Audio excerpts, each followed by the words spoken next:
understand that we have a much greater capacity to evolve and to grow and to know and to become available to the expansiveness of God. Just one day in heaven.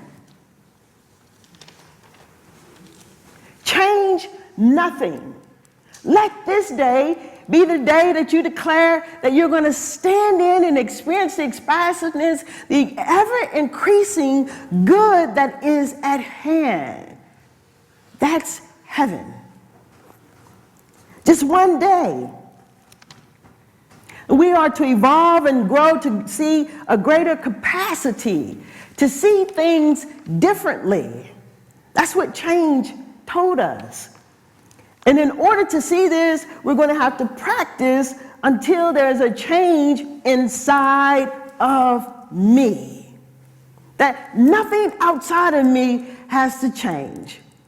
But I practice this until there is a change inside of me. And Ernest Holmes said that one reason we don't prove these principles and one reason that the practice is so little is because we have an unconscious resistance to spiritual things. And that we are unaware of it. And in our unawareness, we seek an alibi for it. We root for it. We find something to conspire so that it makes sense. But he says it's just justification for inaction, not changing.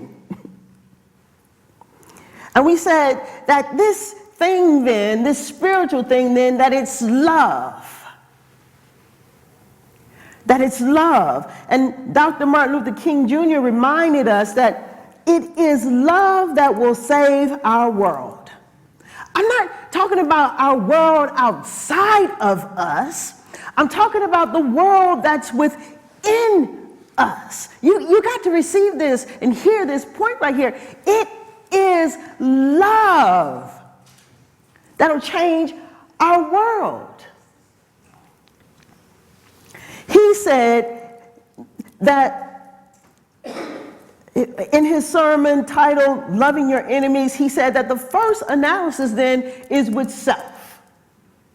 That we must pull our own thorns out first. And this teaching offers us ample opportunities to pull the thorns out your own eyes if you choose to change. Ample opportunity. And what we said then is that we'll find that there are some things, pulling my own thorns out of my own eyes, I'll see that there's some things I don't like about myself. And I'll take responsibility for my life to change those things that I don't like about myself. It requires just one day in heaven to become available to the expansiveness of God. That's heaven. Just one day to find out then what I don't like about myself. And then I can also then peer into the things that I don't like about other people. Especially the ones that we spend a whole lot of time with. Now I ain't saying no names. That is challenging as it may be, it's an opportunity for us. A reminder for us to get back to what's inside of me. To become more aware of my conscious union with God. To get back to the change that's inside of me. To get back to love. And so, it is in our cultivation of love that will lead us to the most vulnerable parts of our life. Because we're talking about change. That's where we want to go. We don't want to go and change what we've already so-called changed. We want to go into the parts that's the most vulnerable parts of us and the most vulnerable parts of our lives so that love can show us the way. So that we can become available to the ever-increasing expansiveness of God. And Dr. Martin Luther King said and reminded us earlier this year that without love, we do irrational things. That we go on creating more of what we don't want. That without love, we can't see straight. And without love, we can't think straight. In other words, who we think we are, that is what we did or we didn't do, becomes real. And the possibility and the creativity of love becomes false. Dr. Martin Luther King said that the good becomes bad and the bad becomes good. What's true becomes false and what's false becomes true. He said and we said then that love is creative, redemptive, and transforming. And we went on to talk about our unbelief then, that some of us are living in unbelief and we spend a lot more time disbelieving rather than believing. Believing that God is for me and that the universe is for me and that nothing can be against me. And if you don't believe this, then check to see if there's areas in your life that hasn't changed. If it hasn't changed, then check in to see if there's some unbelief. Because Ernest Holmes said that believing then is the continuously acknowledging the presence of good and the power of good, the power of love. And we said that this belief, acceptance, and completion, that they all go together. They're not separate and apart. You know, it's like poly. They all go together. Belief, acceptance, and completion. There's always one person who gets that.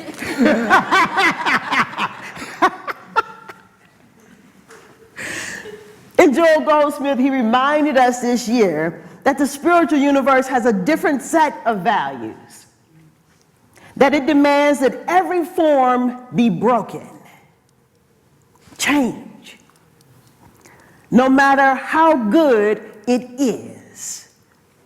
In other words, what you thought you knew about yesterday and what you think you know about this person or that person, or what you think you know about your current situation, that means that no matter what you think about yourself, what you think about your life, that every form must be broken. We're talking about change. No matter how good it is. Every thought of limitation, every thought of lack, every thought of not being loved, every thought of separation, that it must be broken. Change. He said that the spiritual world has a different set of values and that it's not concerned about the material side of life.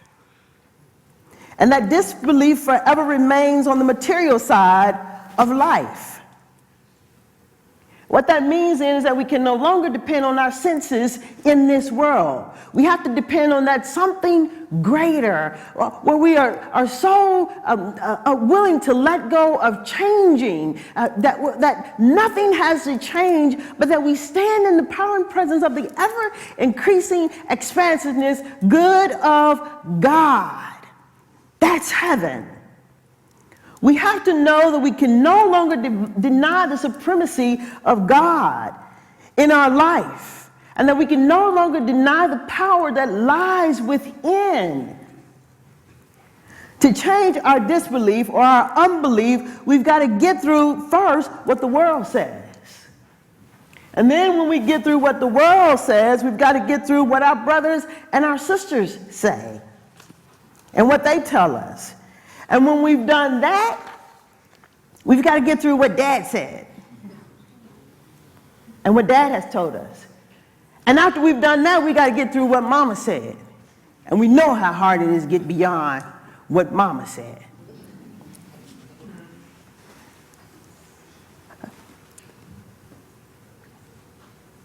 And then, when we've done all that, we've got to get through what we've told ourselves about ourselves.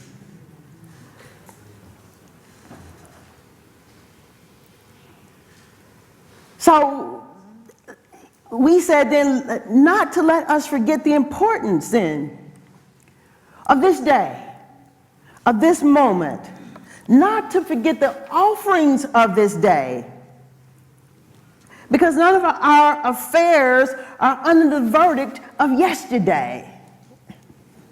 Yeah? Change nothing. One day in heaven to be available to the ever-expansive goodness of God. That's heaven. Knowing that the verdict of yesterday, that the verdict of today, that whatever is going on today is not dependent on the verdict of yesterday. But being available to the ever-expansiveness, the ever-goodness, the ever-increasing good of God. Change nothing. No thing. Change nothing. We said that this year, that change has been an opportunity for us to consider what we've never done and to do it. And that there's a whole lot to be done that we've never done. And that change offers us this opportunity to do it. That's what we said. And we also said earlier this year that what if we considered for a moment, that we suppose for one moment that everything that has ever happened to us in our life, the worst things that have ever happened to us, the worst thing that has ever happened to you, and that the worst thing that has ever happened to me, that it is the best thing that has ever happened. That what if we consider for one moment? Why? Why would we consider that? Because it's an avenue to self-discovery. It's an avenue for us to become available to the ever-expansive and increasing goodness that's at hand, where you and I become more aware of what we haven't fully grasped about ourselves, what we haven't fully grasped about God, what we haven't fully grasped about life. And we said that this is something that you alone, you and I alone must discover. You can't take anybody with you.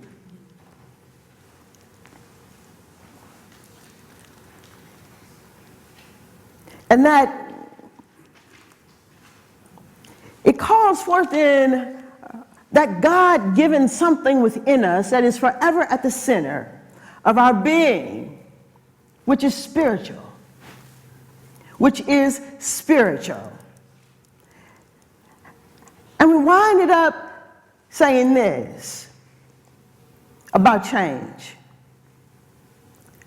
That either we surrender to what is, or we go on accepting what isn't. Change. Either surrender to what is, or go on accepting what isn't. Go on and move forward in your life the same old way, or change. To seek ye first, to become available and aware of the power and presence of God in your life as your life that is your life. Change nothing. Just one day in heaven. To be available to the expansiveness of God is more than enough. That's heaven. Change nothing. That's heaven. To be available to God in all that God is. Practitioners, join me in anchoring our year of change, and anchoring our idea of change, and anchoring our invitation to change, and anchoring and knowing that the power and the presence of God is right where we are, that all that it is right where we are, and that all that it is who and what we are, that nothing needs to change, that there's nothing that we need to change, that there's no thing that need change, but that we become available to the ever-expansive, increasing goodness of God, and that itself is heaven, and that it's more than enough, and within it contains whatever the moment is calling for. That change and God is ever present and available, that you and I become so aware of our conscious union with God that we move into a greater capacity and willingness to practice the principle